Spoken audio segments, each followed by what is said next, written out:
Connectors Dhaka board 2022 board question practice. এটা কত সাল? ঢাকা বোর্ডের 2022। Let's start. Once there lived a grasshopper and an ant.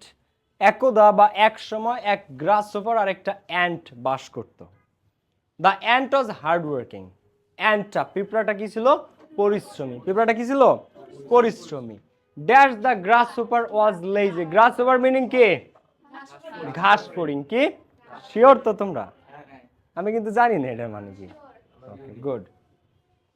Once there lived a grasshopper. এক সময় এক ঘাস ফড়িং। গ্রাসহপার মানে কি? ঘাস ফড়িং। And an ant. অ্যান্ট মানে কি? পিঁপড়া। এক সময় বসবাস করতে এক ঘাস ফড়িং আর এক পিঁপড়া। The ant was hard working. পিঁপড়াটা ছিল কঠোর পরিশ্রমী। Hard working. Dash the grasshopper was lazy. But. তাহলে এই নাম্বারে যারা বাট দিছো প্রত্যেকের উত্তর কারেক্ট। এতে but. But the grasshopper was lazy. এখন যদি দাও অন দ্য আদার হ্যান্ড, অন্যদিকে the grasshopper was lazy, 100% correct. On the other হ্যান্ডও যা বাটও, দুইটাই কারেক্ট এখানে। Dash he idled away his time dancing and sleeping. তো সে তার সময়টা পাস করতো কিভাবে? ডান্সিং অ্যান্ড স্লিপিং, নেচে গেয়ে এবং কি ঘুমিয়ে ঘুমিয়ে।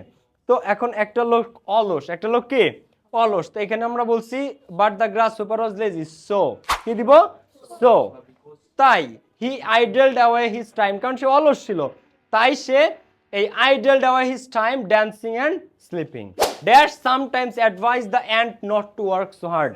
বরং বা এছাড়াও সে মাঝে মাঝে কি করতো? পিঁপড়ারে বলতো, অ্যাডভাইস দিত যে এত পিঁপড়া, তোমার এত কঠোর পরিশ্রম করার দরকার নাই। সেখানে কি দিব? মোর ওভার বা বিসাইডস বা রেদার, ঠিক আছে, এটাও দেওয়া যায়। তো মোর ওভার হি সামটাইমস বা ইভেন, এমনকি সেই যে ঘাস ফড়িং ও নিজে তো কষ্ট করতোই না, এমনকি সামটাইমস অ্যাডভাইস দ্য অ্যান্ট, মাঝে মাঝে সে পিঁপড়াকে উপদেশ দিত যে not to work so hard, যে তোমার এত পরিশ্রম করার দরকার নেই।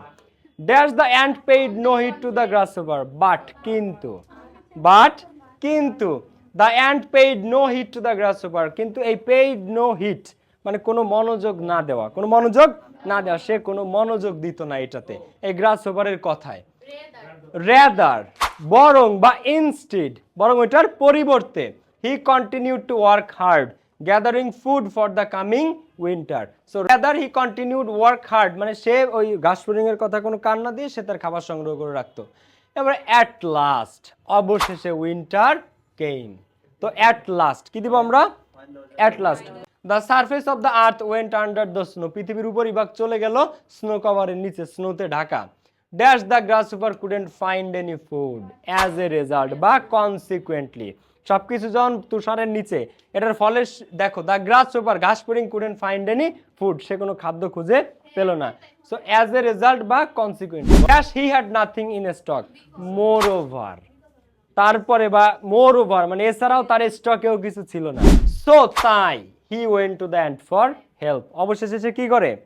পিঁপড়ার কাছে যায় সাহায্যের জন্য। তো so he went to the ant for help. The ant gave him some food for the day. কিন্তু ওই একদিনের জন্য পিঁপড়া তাকে কিছু খাবার দিল। Dash the long winter was ahead. কিন্তু দীর্ঘ শীত ছিল তার সামনে, শীতকাল। And the grasshopper was really worried about his survival. কি দিব? As the long winter. Clear? সব এটা বুঝতে পারছো?